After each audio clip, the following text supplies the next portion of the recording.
그리고 여자는 머리에 각 같은 걸 쓰고 춤을 추는 건지 뭔지 덩실덩실 하면서 그렇게 서서히 집을 향해 다가오더랍니다. 문제는요, 이 무당이 혼자 온 게 아니었어요.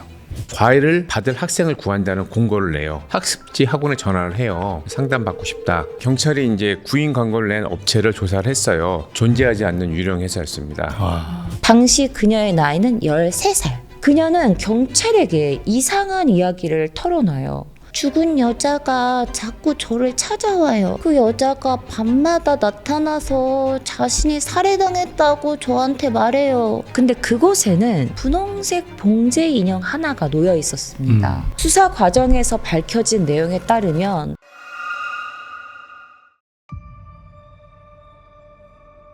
괴담을 보다 시청자 여러분 반갑습니다. 공포라디오 쌈무이 인사드립니다. 차돌 전정영 형사입니다. 사건과 심령 이야기를 디테일하게 알려드리는 공포 크리에이터 K짱입니다.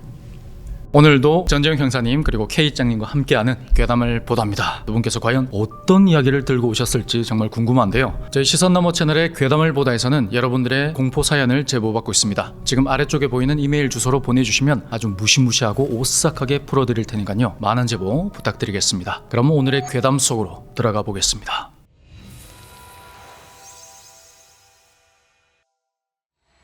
자, 여러분들은 혹시 이어지는 꿈을 꿔본 적이 있으십니까?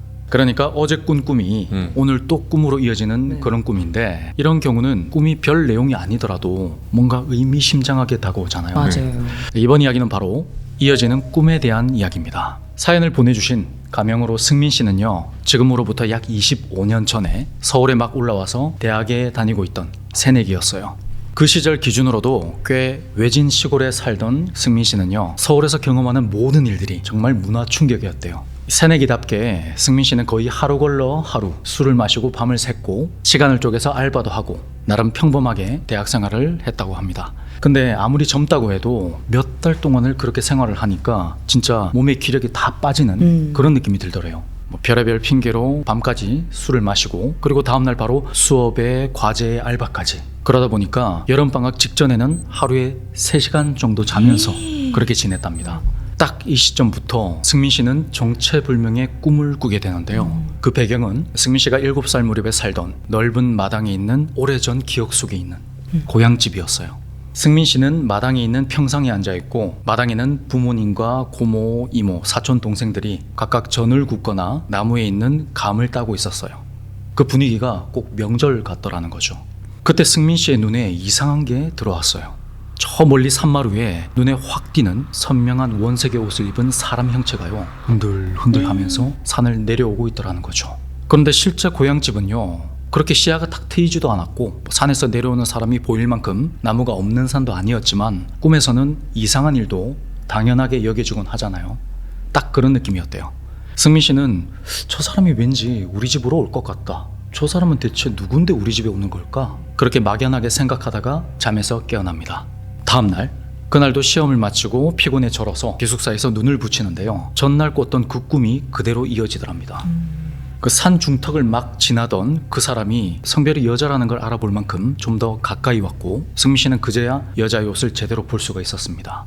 원색이 섞인 티셔츠나 원피스 그런 건 줄 알았는데, 빨강과 파랑, 노랑색 그 원색이 눈이 시리게 선명한 바로 무복이었대요. 무당들이 입는. 그리고 여자는 머리에 각 같은 걸 쓰고 허리띠를 길게 늘어뜨리고 있었는데, 춤을 추는 건지 뭔지 덩실덩실 하면서 소름 끼쳐. 그렇게 서서히 집을 향해 다가오더랍니다.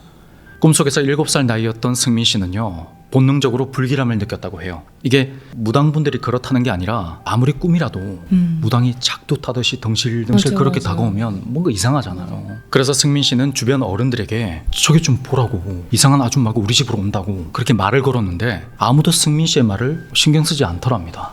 그냥 환하게 웃으면서 아 그래? 어머. 이러고 말더라는 거예요. 그 순간 승민 씨는 또 잠에서 깼고, 어제와 달리 온몸에 식은땀을 흘리고 있었어요. 승민 씨가 살던 시골이요, 워낙 외지기도 했고 실제로 어릴 적에 무당을 두어 번 부른 적이 있대요. 그때 분명히 집안에 안 좋은 일이 있었던 것 같은데 안 좋은 일이 있었으니까 무당을 불렀겠죠. 근데 어린 나이에는 그런 걸 잘 모르잖아요. 아무리 꿈이라지만 그렇게 선명한 무당을 본 게 영 찜찜했는데, 그렇다고 집에 전화해서 이런 꿈을 꿨는데 별일 없냐고 그렇게 물어보기도 좀 그렇더래요. 그래서 그 꿈을 잊고 다시 시험 공부에 매진했죠. 그리고 다음날 또다시 그 꿈을 꾼 승민 씨는요, 드디어 대문 근처까지 온 무당을 보게 돼요. 가까이서 보니까 무당은 오방색의 두꺼운 무복에 흰 띠를 머리와 허리에 길게 감고 있었는데 펄쩍펄쩍 뛸 때마다요, 무당이 손에 쥔 그 방울이요, 짤랑짤랑 울리더랍니다.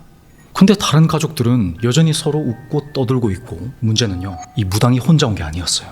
어머. 무당의 바로 뒤에는 작은 개 한 마리가 따라오고 있었는데 흙바닥과 구분이 안 될 정도로 지저분한 갈색에 키가 무릎에 닿을랑 말랑한 깡마른 개였죠.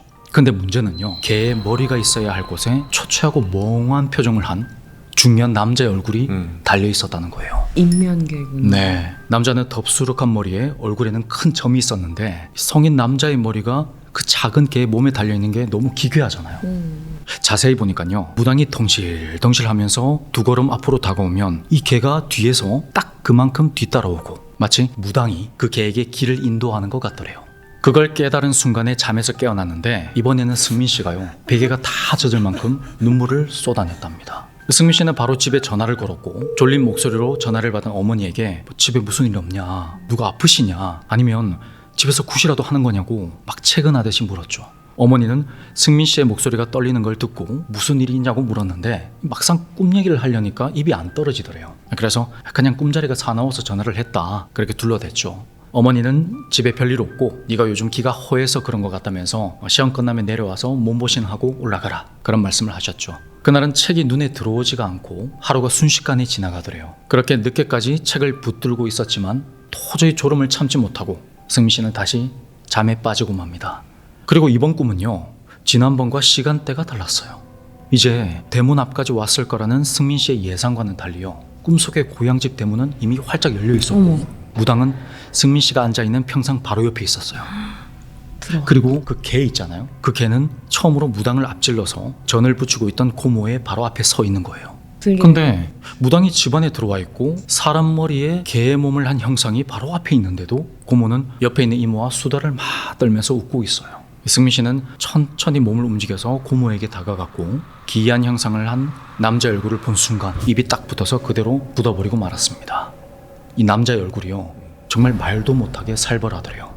현실에서 마주쳤다면 정말 피하고 싶을 정도로 무서운 얼굴이었어요. 고모는 승민 씨를 유독 각별하게 챙겨주신 분이었고 왠지 이게 좋게 끝나지 않을 것 같은 그런 예감이 들더래요. 그래서 승민 씨는 고모에게 속삭이듯 말을 했어요. 고모, 이 개가 고모 노려보고 있어요.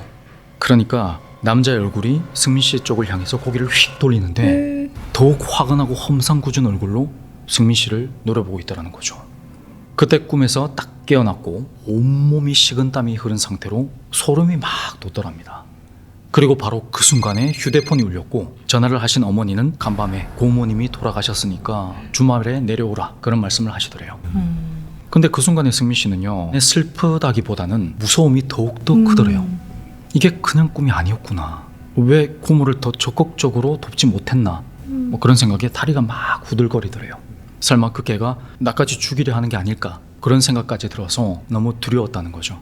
그렇게 주말에 고향에 내려가서 알게 된 고모의 사인은 바로 심장마비였어요. 고모는 40대 나이에도 나이살 없이 날렵한 몸에 가족력도 없었어요. 병원 부속 장례식장에는 찾아오는 사람도 많지가 않았는데요, 이렇게 갑자기 돌아가실 거라고는 아무도 예상하지 못했던 거죠. 결혼을 안 하고 홀로 사신 분이라 승민 씨가 거의 상주 비슷하게 빈소를 지키고 있었는데 나중에 고모를 찾아온 지인들 중에 놀랍게도요, 그 꿈속에서 나왔던 무당과 똑같은 얼굴을 한 젊은 여성을 봤다는 거죠.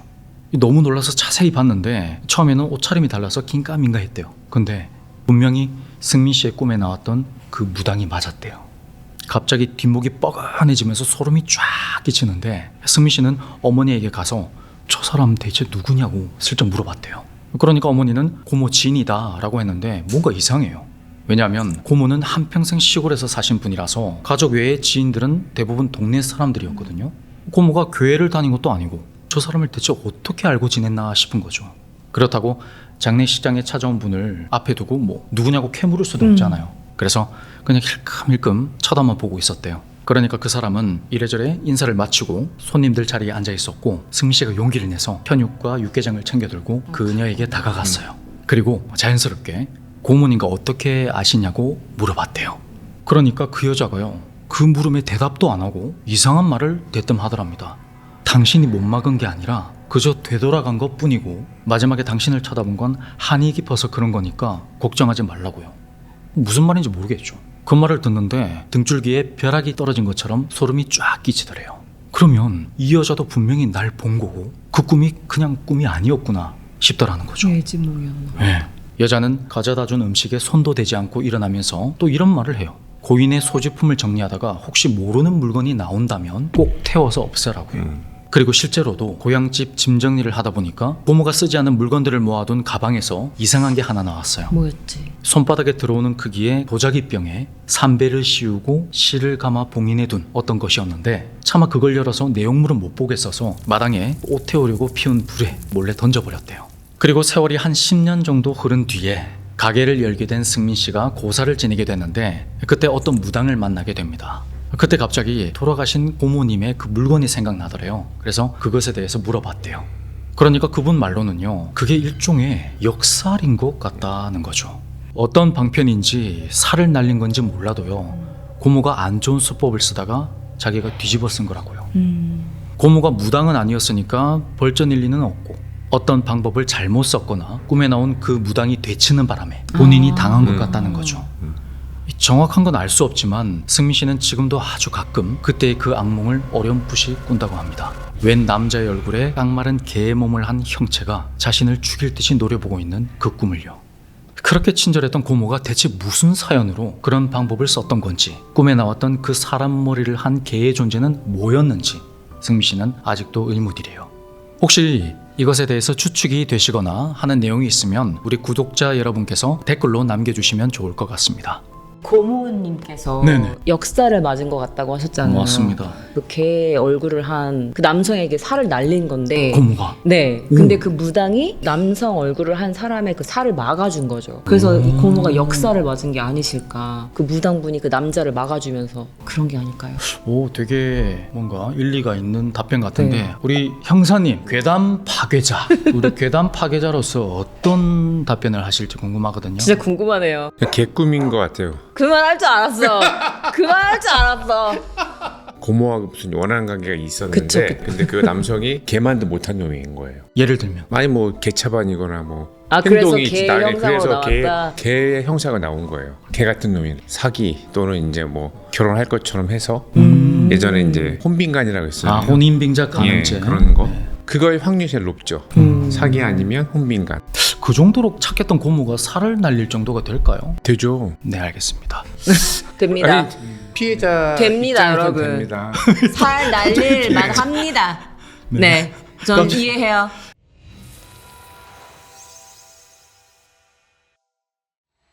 제가 이번에 소개해드릴 사건은 구인 광고와 관련된 범죄입니다. 때는 2006년 1월 14일 천안에 있는 한 신설 도로 공사 현장을 보면 이제 굴다리가 있잖아요. 네. 그 굴다리 안에서 불에 탄 시신이 발견됩니다. 그런데 이제 그곳은 새로 지어진 지 얼마 안 되는 곳이라서 사람들의 왕래가 거의 없었다고 해요. 근데 굴다리 중간에 시신이 전소했었는데 전부 다 다 탔다는 탄 얘기죠. 거죠. 모습을 보면 작은 체구의 여성일 거라는 정도만 알 수 있었고 소지품도 없었는데 외투가 타서 손바닥만한 조각만 남았다고 합니다. 그리고 범행에 사용된 연소 촉진제는 등이었다고 해요. 부검 결과 시신의 오른쪽 옆구리 아래에 이제 사창이 2개가 발견됐고 그리고 시신에서 남성의 정액이 발견됐습니다. 네, 그러면 정황상 성폭행을 하고 살인 후에 이제 불을 시신을 불 태운 거죠. 훼손까지요. 예. 그리고 타버린 외투 조각을 바탕으로 피해자의 신원을 확인할 수 있었습니다. 왜냐하면 가족들이 이제 가출 신고를 했어요. 그래서 나갔을 때 입고 나갔던 옷을 바탕으로 그래도 신원을 확인할 수 있었습니다. 신원은 26세의 표 씨였습니다. 표 씨는 이틀 전에 면접을 보러 간다고 집을 나갔었습니다. 어린 나이에 결혼을 했었고 이미 이제 자녀가 있었다고 해요. 그런데 취업을 위해서 잠시 천안에 있는 언니 집에 머물렀었다고 합니다. 피해자는 생활정보지에서 이 구인 광고를 보고 연락을 했는데 면접을 보러 오라고 해서 서류를 챙겨서 면접 장소로 갔다고 합니다. 그 후에 경찰이 추적을 해보니까 피해자의 차량이 발견이 됐어요. 차량 안에는 피해자의 소지품이 그대로 있었고 주변 CCTV를 확인해 보니 피해자가 오전 11시경에 차에서 내려서 전화 통화를 하면서 어딘가로 이동하는 게 확인이 됐었습니다. 그리고 오후에 언니가 피해자와 잠깐 통화를 했는데 피해자가 면접에 떨어져서 지금 드라이브 중이다 라고 대답을 했다고 해요. 좀 뭔가 좀 이상하죠. 네.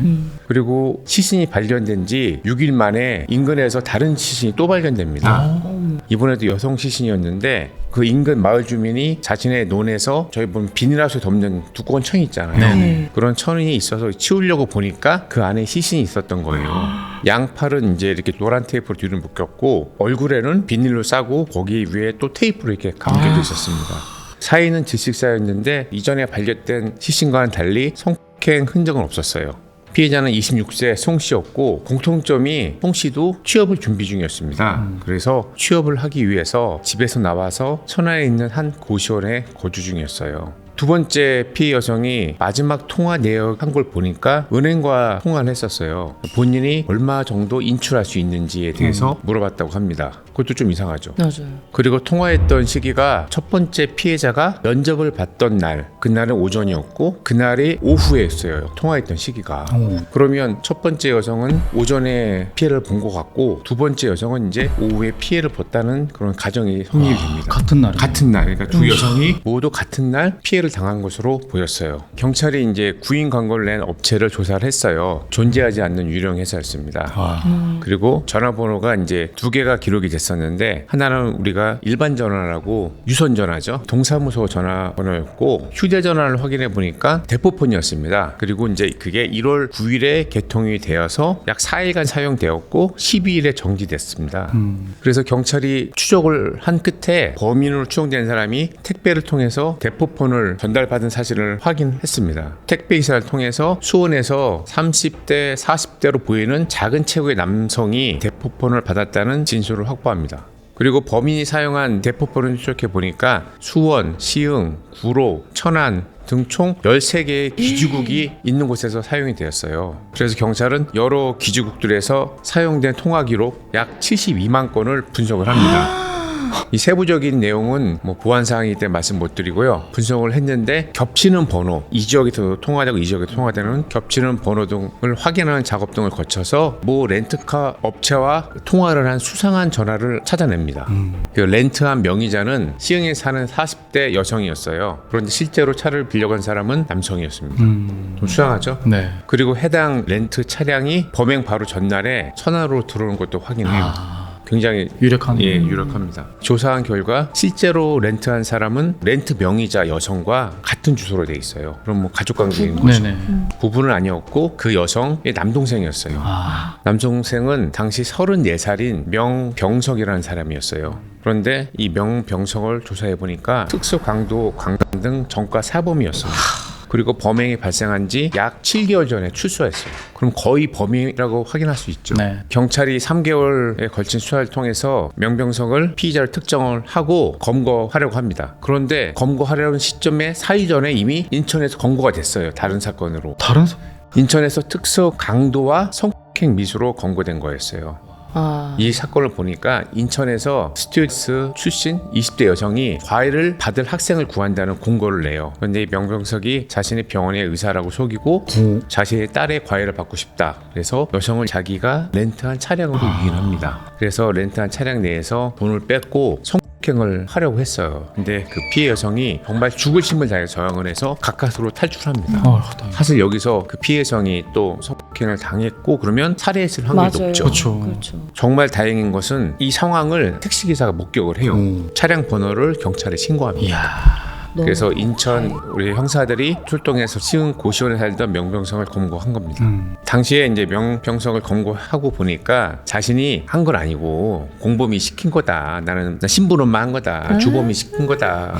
그래서 둘러댔지만 결국에는 공범은 없던 걸로 파악이 됐고 결국 범행을 시인합니다. 이때 명 씨가 빚이 약 3억 원이 있었다고 하는데 뭐 하느라? 뭐 일을 안 하니까요. 도박이겠죠. 예, 도박하고 일 안 하고 유흥비로 날렸겠죠. 빚을 상환하기 위해서 피의자 명의를 대출받기 위해서 범행을 저질렀다고 자백을 합니다. 그래서 은행에 전화했구나. 그렇죠. 그래서 사실 돈이 생겨도 빚 변제 안 해요. 또 쓰겠죠. 다 쓰죠. 당연하죠. 거짓말이 다 거짓말이고 이 명 씨의 진술에 따르면 범행 정황은 이렇습니다. 먼저 첫 번째 피해자를 만나서 오전에 성폭행을 해요. 첫 번째 피해자가 11시쯤 다른 곳으로 갔으니까 11시 반이나 12시 정도 됐을 것 같아요. 그리고 피해자가 또 돈이 없다고 하니까 구타를 했다고 해요. 이제 제압을 한 거죠. 그리고 두 번째 여성을 만나는데 두 번째 여성을 조수석에 태워요. 그때 첫 번째 여성은 뒤로 묶어서 차량 뒤에다 놨습니다. 이미 이제 한 거 불능 상태에 있었기 때문에 어떻게 뭐 할 수가 없던 거예요. 그리고 두 번째 여성도 유업을 해서 대출을 받을 수 있도록 했지만 그 사람들이 지금 사실 젊은 여성이고 직업이 없잖아요. 그러니까 대출을 누가 해주겠어요. 맞아요. 그렇죠. 대출이 안 되니까 화가 나서 또 이제 폭행을 하고 목을 졸라서 살해를 합니다. 그리고 또 이 광경을 목격한 첫 번째 여성은 본인 말로는 증거인멸, 그러니까 나를 봤기 때문에 흉기를 찔러서 살해했다고 하는데 얘가 그 전날 이미 칼, 테이프, 등유 등을 다 준비를 했어요. 구입을 했고 계획적으로. 범행 장소도 답사를 했어요. 그만큼 계획된 범행이었고 왜 첫 번째 여성을 살려뒀는지는 제가 볼 때는 너무 촉박했던 거예요. 두 번째 여성 만날 때까지 시간이 너무 촉박하니까 시신을 처리하기가 좀 어려웠던 거예요. 그래서 같이 살해를 하고 이제 유기를 하려고 했던 것 같아요. 그게 가장 설득력 있는 것 같습니다.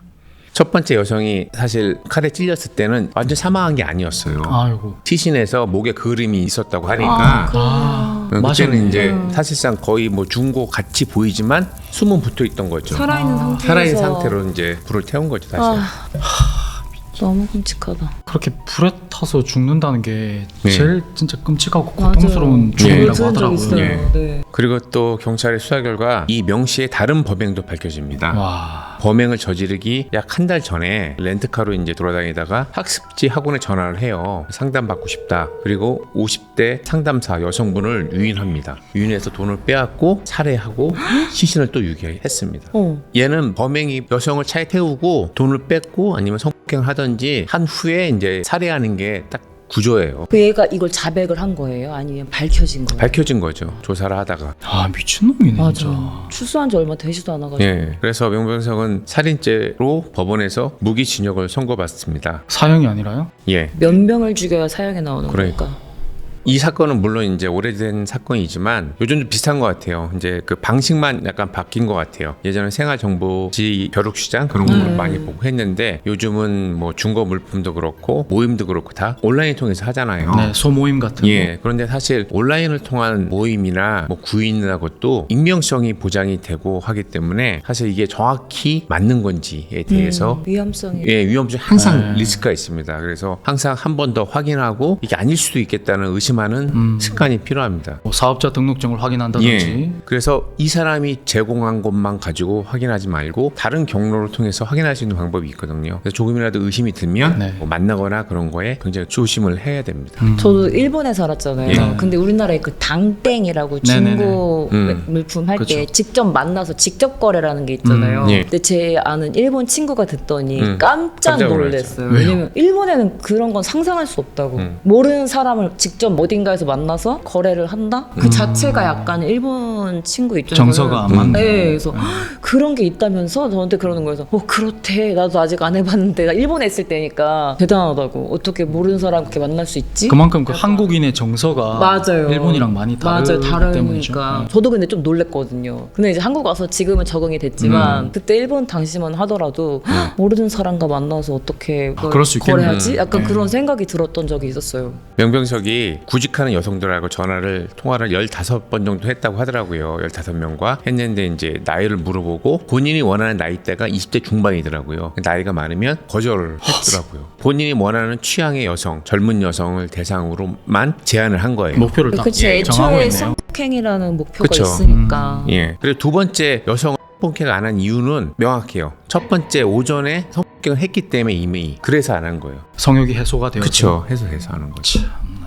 명 씨가 출소한 지 사실 6개월, 7개월 만에 이제 범행을 한 거잖아요. 무려 3명이나 살해를 했고 그 전에 교도소에서 교화 목적으로 이렇게 갔다 왔는데도 교화가 전혀 안 된 거잖아요. 전과 사범이라고 예. 하셨잖아요. 이 친구는 거의 이제 교화가 안 될 거라고 보고 무기가 좀 너무 약한 것 같아요. 너무 약하죠. 네. 교화가 안 되는 교화가 안 놈을 되죠. 벌써 전과 사범에 지금 몇 명을 죽였는데 사형이 안 나온다는 게 말이 그때 안 저는 어떻게 생각하냐면 그때 그냥 못 나오기에 사범일 때 좀 했으면 어땠을까. 이 3명이 살해가 안 됐죠. 맞아요. 그 전에 범죄는 어떤 그 전에- 죄목으로 들어갔죠? 그 전에 범죄는 강도 유사한 거예요. 유사한 건데 대신 이제 사람을 살해했는가 안 했는가. 그러니까 이게 습성이에요. 출소 후에는 다시 들어가지 않겠다는 본인의 결심을 한 거예요. 그래서 거기 플러스 살인까지 한 거죠. 완전 범죄를 아니 완전 노린 거예요. 그 차이밖에 없어요. 이제 어떻게 보면 교화가 된 게 아니라 거기서 안 잡히려는 거를 더 추가를 한 거지, 살인을. 그러니까 우리도 그때 제가 항상 주장하는 거는 미국식으로 형을 확기가 없어야 돼요. 맞아요. 한 500년. 맞아요. 500년까지 하는 그런 형이 정말 필요합니다. 맞습니다. 30년 너무 짧아요. 범죄자 교화도 좋지만 이 교화가 어렵거나 재범 가능성이 높은 네. 이런 인간들을 형이 끝났다는 이유로 이 사회에 자유롭게 풀어준다는 게 정말 이해가 안 가고 네. 이게 정말 우리네 법과 정의가 마땅히 해야 될 일인지 정말 의문입니다. 진짜요. 심지어는 최근에 제가 본 건데 교도소에 덥다고 에어컨을 설치를 해줬답니다. 맞아요. 저도 말이 그 뉴스 됩니까? 봤습니다. 아니 우리 세금으로 왜 저거가 등 따시고 그러니까요. 시원하게 지내야 되냐고요. 그때 그 제가 말씀드렸던 그 유명한 교도소 있잖아요. 네네 에스알바도르에 맞아, 있는 교도소. 그런 교도소여야 야, 그거 돼. 진짜 그거 우리가 벤치마킹 해야 돼요. 맞습니다. 진짜요. 진짜 대단히 멋있더라고요. 지금 막 돈도 없고 굶주린 사람들이 일부러 범죄 저질러서 감옥 가는 경우도 있다고 그러더라고요. 맞아요. 거기는 침대에 밥도 주고. 침대가 스테인리스 그런 쇠 형식인데 이불이 없어요. 거기 누워 있는 그래야 거예요. 돼 우리나라도. 옷도 없어요. 반바지만 입고 있더라고. 범죄자에게는 인권은 너무 사치인 것 같아요. 맞아요. 그 글자를 붙인다는 것 자체가 너무 분노스럽습니다. 같은 인간인 것조차도 부끄러운데. 네. 제가 엘살바도르 같은 교도소를 우리나라에 지어주십시오. 도입을 하면 제가 소장이 되겠습니다. 아 제발. 형사님 박수 이건 박수다. 차도 소장. 겨울에는 에어컨. 에어컨을 틀어주시고. 겨울에는 얼음 무료 제가. 네 그렇죠. 아 좋다. 맞습니다. 좋다. 여름에는 실내 이제 그 여름에 번개탄 피워주고. 실외기를 거기다 안에 넣는 거죠. 예. 뜨거운 바람이 반대로 들어가게. 들어가서. 네, 들어가게.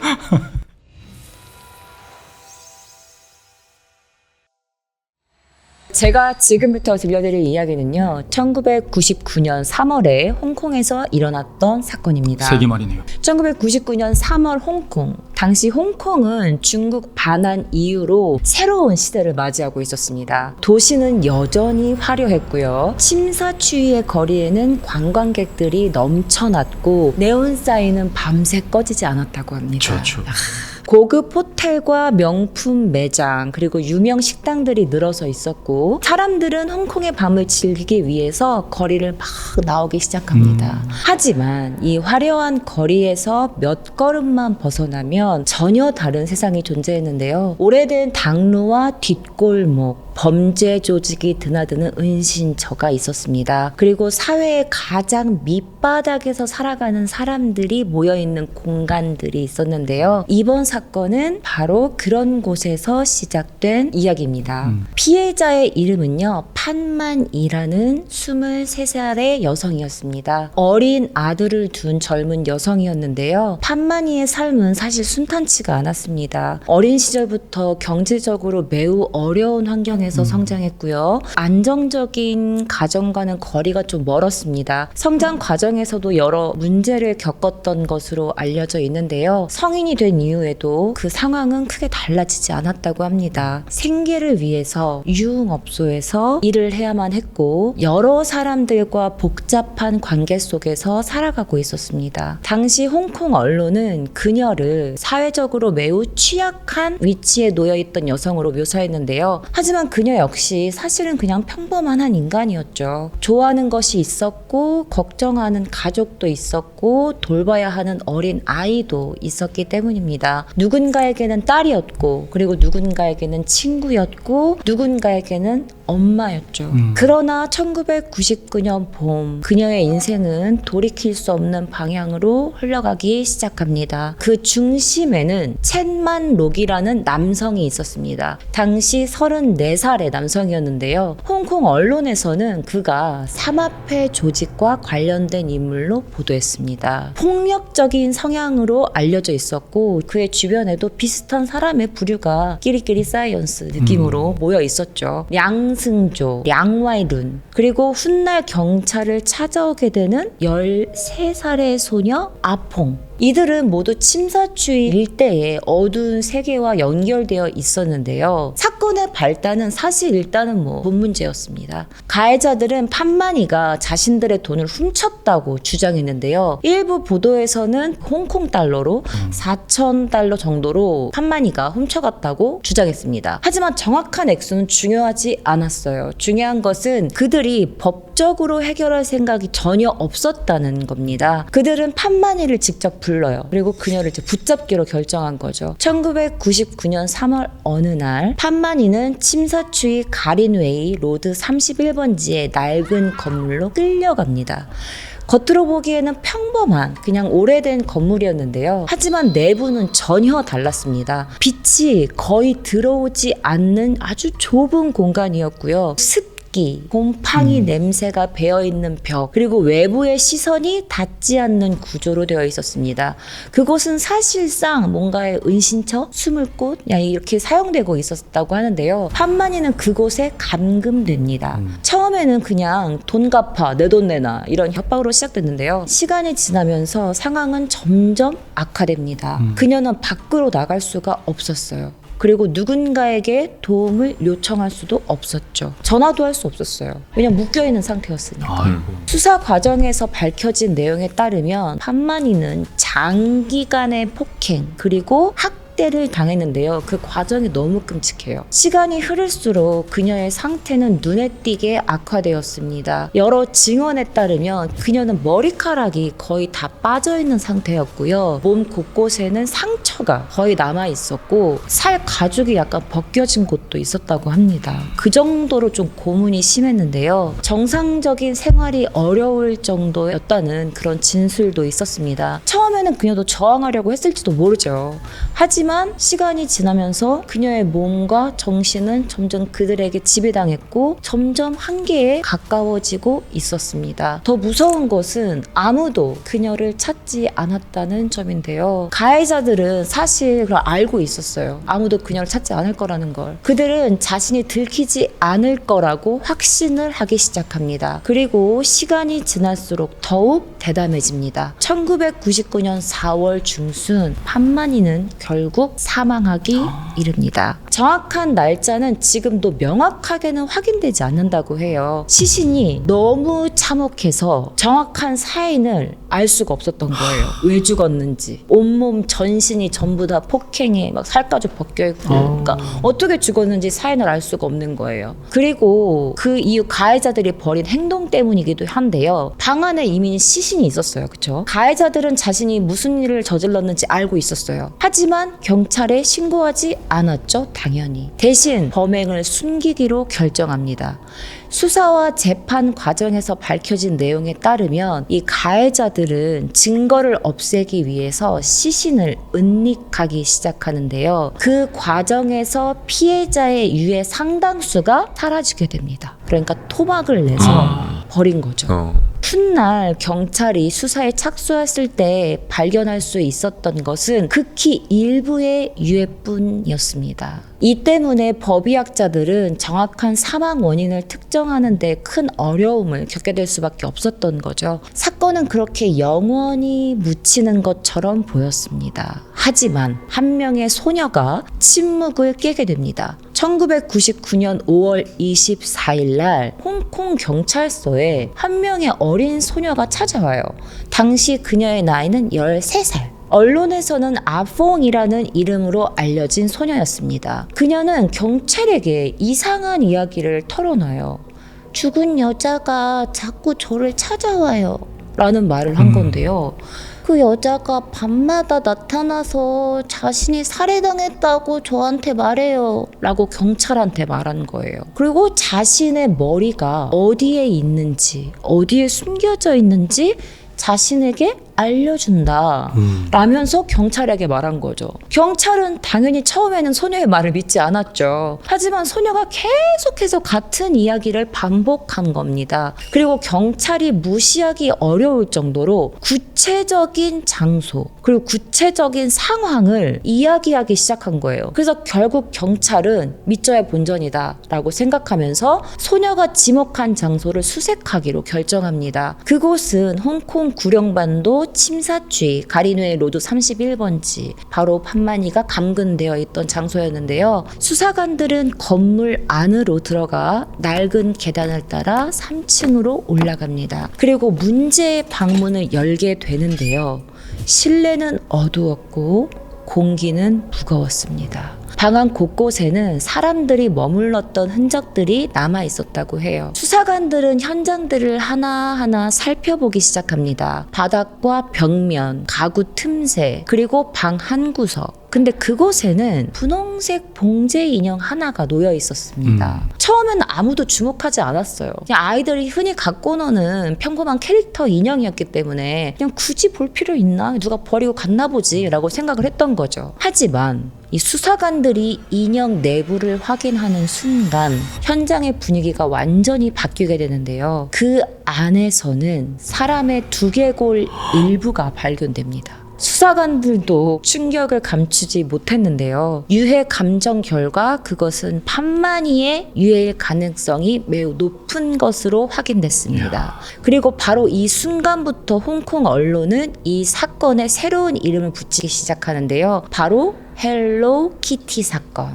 그 인형이 헬로키티였고. 네, 맞습니다. 이 인형 안에 있던 그 시식 은닉 사건을 헬로키티 사건이라고 부르게 되는데요. 귀여움의 상징처럼 여겨지던 그 캐릭터의 이름은 순식간에 홍콩 역사상 가장 충격적인 범죄 중 하나를 상징하는 이름이 되어버렸습니다. 언론은 연일 사건을 보도했고 시민들은 충격에 빠질 수밖에 없었죠. 사람을 살해한 것도 충격인데 그보다 더 충격적이었던 것은 사건이 숨겨진 방식이었습니다. 그리고 토막을 내서 사람을 유해를 버렸고 남은 유해가 몇 개 안 됐고 그 두개골을 키티 인형 안에 넣었으니까 이게 얼마나 충격적인 사건입니까? 경찰은 아퐁의 진술을 토대로 사건 당시 건물 안에 있었던 인물들의 행적을 추적하기 시작합니다. 그 과정에서 첸만룩과 량승조, 량와의 룬이 핵심 용의자로 떠오르게 됩니다. 수사관들은 이들의 생활 반경과 통화 기록 그리고 주변 인물들의 진술을 수집하기 시작하는데요.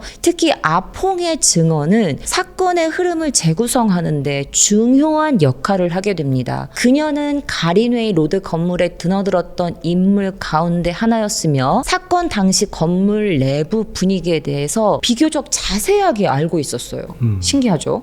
자, 경찰은 여러 차례 조사를 진행하며 사건 발생 이후 약 2달 동안의 행적을 하나씩 맞춰 나가기 시작합니다. 하지만 수사는 처음부터 난관에 부딪히기 시작하는데요. 가장 큰 이유는 바로 피해자의 유해 대부분이 사라진 상태였기 때문입니다. 법의학자들은 확보된 유해를 분석했지만 정확한 사망 원인을 특정하는 데 큰 어려움을 겪었는데 일반적인 살인 사건과는 달리 사망 경위를 명확하게 입증할 수 있는 증거가 충분하지 않았기 때문에 그럼에도 불구하고 이 수사관들은 한 가지 사실만은 확신하게 됩니다. 판마니가 장기간 자유를 박탈당한 상태에 있었고 그 과정에서 심각한 학대를 당했다는 점입니다. 수사가 이어질수록 홍콩 사회의 관심도 커져갔는데요. 신문들은 연일 이 사건을 신문 1면에 실었다고 합니다. 방송국 사람들은 특별 취재팀을 꾸리기까지 했고요. 라디오에서는 하루 종일 이 사건 이야기가 흘러나왔다고 합니다. 사람들은 믿을 수 없다는 반응을 보였습니다. 있습니다. 특히 충격적이었던 것은 사건이 벌어진 장소였는데요. 침사추이 홍콩에서도 손꼽히는 번화가라고 말씀드렸잖아요. 수많은 관광객들이 오가는 지역이었고 밤 늦게까지 사람들이 거리를 메우는 장소였단 말이에요. 그런 곳에서 이처럼 끔찍한 사건이 오랫동안 외부에 알려지지 않았다는 사실을 시민들에게 굉장히 큰 충격을 안겨주었다고 합니다. 가린웨이 로드 건물 역시 순식간에 악명 높은 장소가 되기도 했죠. 기자들이 몰려들기 시작했고 시민들도 건물 주변을 찾아오기 시작했습니다. 사건이 알려진 뒤 일부 주민들은 건물 앞을 지나가는 것조차 좀 꺼려하게 됐다고 합니다. 평범한 낡은 건물이 어느 날 갑자기 홍콩 최악 범죄 현장 가운데 하나로 바뀌어버린 거죠. 마침내 재판이 시작됩니다. 법정에는 첸만록과 량승조 그리고 양화리룬이 피고인으로 서게 됩니다. 재판은 홍콩사의 큰 관심 속에서 진행되죠. 법정에서는 수많은 기자들이 몰렸고 시민들 역시 결과를 주목했습니다. 재판 과정에서는 여러 증언과 증거가 제출돼요. 배심원단은 사건의 잔혹성과 피해자가 겪은 고통에 주목했습니다. 하지만 법적으로는 여전히 큰 문제가 남아 있었는데요. 뭐죠? 유해가 완전한 상태로 발견되지 않았고 정확한 사망 원인을 특정하기 어려웠기 때문입니다. 결국 검찰은 확보된 증거만을 바탕으로 피고인들의 책임을 입증하려 했지만 살인의 고의를 완전히 증명하는 데에는 어려움을 겪습니다. 무슨 말이에요? 토막까지 냈잖아요. 그러니까요. 그냥 죽었는데 우리는 70만 유괴한 훼손했다. 거다. 그렇게 얘기할 수 말 있습니다. 바꿀 수도 있죠. 예. 그래서 긴 재판 끝에 이 세 사람은 살인죄가 아닌 과실치사 혐의로 유죄를 판결을 받게 됩니다. 그러니까 죽일 만큼 안 때렸는데 예, 맞아요. 죽었다. 이게 맞아요. 과실치사입니다. 근데 그 뒤에는 예. 우리도 몰라. 약간 예. 이렇게 말을 예. 바꿨을 정상이 수도 아니네요, 모르겠죠. 거기서. 예. 그래서 판결이 내려지자 지금 저희처럼 진짜 이 홍콩 사회에서는 거센 논란이 일어납니다. 많은 시민들은 사건의 내용에 비해 처벌이 너무 가볍다라고 말을 했고요. 언론 역시 판결 결과를 집중적으로 보도하면서 다양한 의견을 소개합니다. 그러나 법원은 확보된 증거와 법률적 기준에 따라 판결을 내렸다. 이렇게 설명했습니다. 이야. 사건은 그렇게 법적으로는 일단락이 되는 듯 보였습니다. 하지만 헬로키티 살인 사건은 재판이 끝난 뒤에도 사람들의 기억 속에서 사라지지 않았습니다. 너무 충격적이기 때문인데요. 수년이 지나도 홍콩에서는 이 사건을 다룬 다큐멘터리, 기사, 방송으로 계속 제작이 됩니다. 사건을 소재로 한 영화나 책까지 등장할 정도였어요. 네. 인터넷이 발달한 이후에는 각종 커뮤니티, 괴담 사이트를 통해서 사건이 다시 회자되기도 했습니다. 특히 가린웨이 로드 건물은요, 수많은 괴담의 배경이 되기도 했습니다. 건물 근처에서 이상한 기분을 느꼈다라고 말하는 사람도 있었고, 누군가는 밤늦게 건물 앞을 지나가다가 설명할 수 없는 뭔가 섬찟함을 느꼈다라고 말하는 사람들도 있었습니다. 물론 이런 이야기들은 사실 확인되지 않은 도시 전설에 가깝잖아요. 하지만 분명한 사실이 하나 있죠. 이 사건이 홍콩 사회에 남긴 충격은 상상 이상으로 컸다는 것입니다. 사람들은 흔히 헬로키티 인형을 떠올리면서 이 사건을 기억합니다. 하지만 본질은 인형이 아닙니다. 1999년 봄 침사추이의 한 낡은 건물에서 사라진 23살밖에 안 됐던 여성 판마니. 그녀의 이름은 지금도 헬로키티 살인 사건이라는 이름 뒤에 남아 있습니다. K장님, 아뽕이 네. 사건의 그런 전개를 어떻게 알았던 거죠? 근데 그것도 자세하게 나오진 않았는데 어느 날 그냥 경찰에 찾아온 거예요. 이 13살 소녀가. 네. 판마니와 아는 사이는 아니었던 것 같아요. 어떻게 알았지? 궁금한 게 헬로키티가 해봐야 요 정도 될 것 같은 생각이 드는데 네, 맞아요. 큰 거기에 거였나 큰 봐요. 거였어요? 아니면 조그만 거? 그 사진이 있어요. 사진이? 지금 나갈 겁니다. 와, 저기 어디에 뱃속에 아니면 머릿속에? 아니, 솜을 빼고 저기다가 사체를 일부러 넣은 거죠. 아니 피가 겉에 다 묻어 네, 있는데 맞아요. 숨기려고 그랬다기보다는 진짜 그래서 변태적인 경찰도 어떤 그런 것 처음에는 같은데. 이상하게 뭐지 저 인형 대충 학대하다가 묻은 거겠지 했는데 뭔가 이상해서 뜯어봤는데 저기 안에 이제 있었던 거죠. 근데 사실은 제가 이 사건이 너무 잔혹해서 노란 달러가 될까봐 말씀 못 드린 게 되게 많아요. 판마니가 엄청 엄청난 학대를 당했어요. 예를 들면은 막 살가죽도 벗겨졌다고 말씀드렸고 네. 막 불로 지지기도 했고 그리고 사실 이 헬로키티 안에서 발견된 유의 일부가 삶아진 상태에서 두개골을요? 네.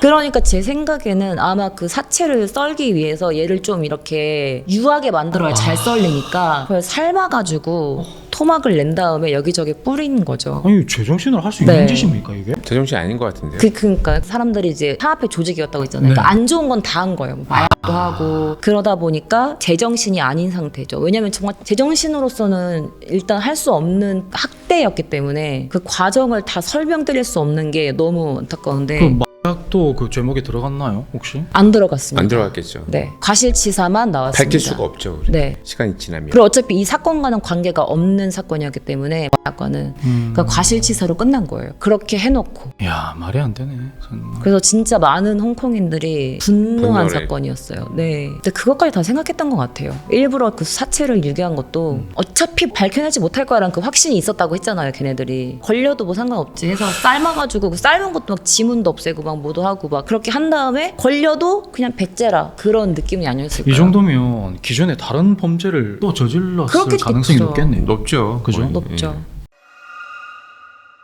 야, 오늘도 되게 무시무시하고 정말 끔찍한 이야기들을 들어봤는데요. 우리 구독자 여러분들의 생각이 많이 궁금합니다. 댓글로 남겨주시고요. 저희 시선너머 채널에서는 여러분들의 공포 사연을 기다리고 있으니까요. 언제든 제보해 주시고 시선너머 채널 구독과 좋아요, 알림 설정 그리고 하이프 꼭 점수 올려주시길 부탁드립니다. 그럼 저희는 다음 시간에 또 무시무시한 이야기들을 찾아 들고 뵙도록 하겠습니다. 오늘도 감사드립니다.